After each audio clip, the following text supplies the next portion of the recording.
Hello, very good to have you with us for English news broadcast on ERi-TV live from the headquarters in Asmara at exactly 10:30 p.m. Today is Thursday, 14th of September 2023. First, the top stars.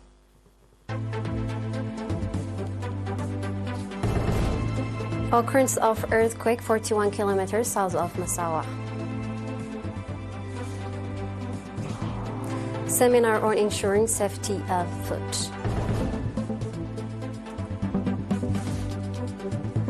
China and Venezuela sign agreements.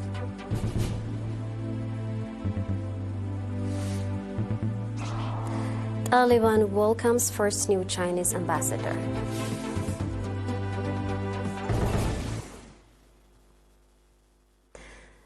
The Ministry of Mines and Energy has confirmed the occurrence of 5.0 magnitude on Richter scale with depths of 10 kilometers from epicenter 41 kilometers south of Massawa at 8:51 p.m. yesterday.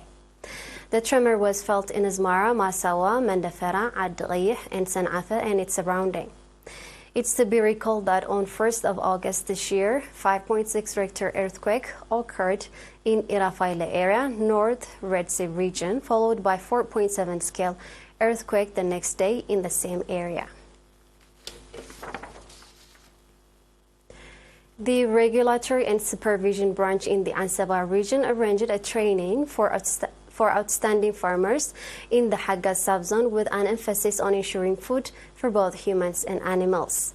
The training covered topics such as the management of seeds and natural resource, the importance of improved seeds in their application, the prevention of desertification, ensuring food security, the effect of food pollution on both humans and animals, and the use of chemical fertilizers, among others. The training's goal, according to Mr. Dani El Mahari, head of the office branch, was to increase farmers' awareness of the negative effects of engaging in risky agricultural practices and to encourage them to heed the counsel of agricultural experts in their regular agricultural endeavors. While praising the trainees' interest during the program, Mr. Takhlahaymanot Samuel, Managing Director of the Haggaz subzone, urged them to forego customary methods and put the training they had acquired to use in their agricultural pursuits.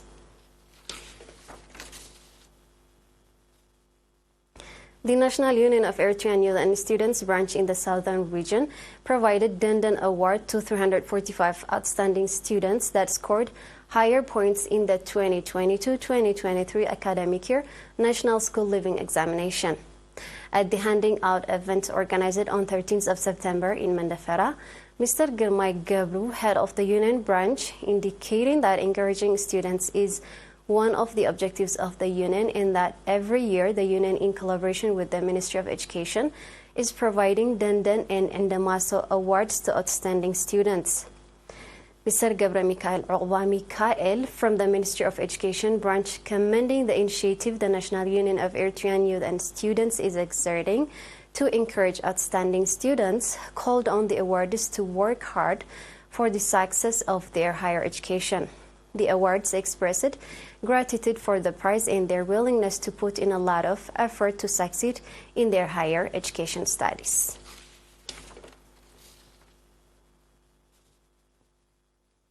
We'll be back with international news in a couple of seconds. Stay tuned.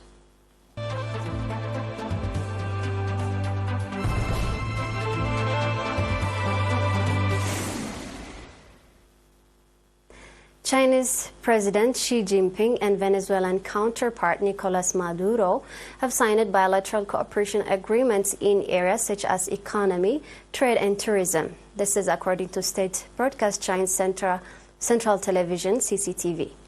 The two nations also signed deals on science and technology, civil aviation and aerospace. This is also according to CCTV report. The pair met during Maduro's first visit to Beijing in 5 years against a backdrop of China's testy relations with the West and energy and debt repayment talks. China is the world's largest oil importer and oil-rich Venezuela's largest creditor. China and Venezuela have long-standing warm ties in China's regular oil purchase despite U.S. sanctions and financial support it bestowed upon the cash-strapped Latin American country via loan for oil deals and investment. China yesterday upgraded relations with Venezuela to all-weather strategic partnership typically reserved for a select few nations. The world's second-largest economy is owed over $10 billion by Venezuela. This is according to an independent data report.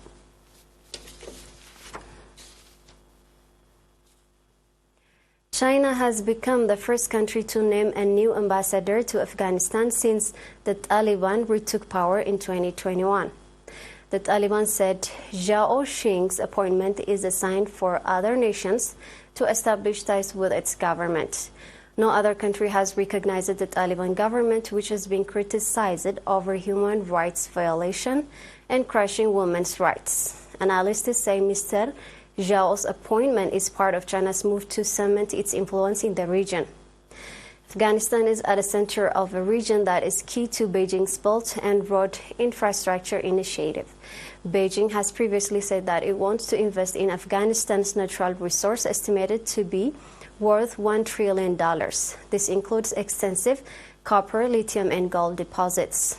Farwa Amar, director of South Asia Initiative at the Asian Society Policy Institute, said that by being the first to name the ambassador post takeover, China aims to position itself as an influential actor in the region, which is a possible diplomatic flexible of muscle, especially when many Western countries are still hesitant to engage with the Taliban.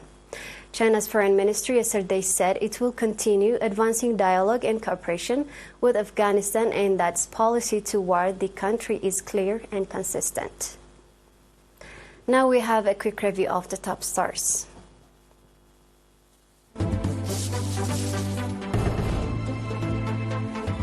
Earthquake 41 kilometers south of Massawa. Seminar given on ensuring safety of food. China and Venezuela sign certain agreements.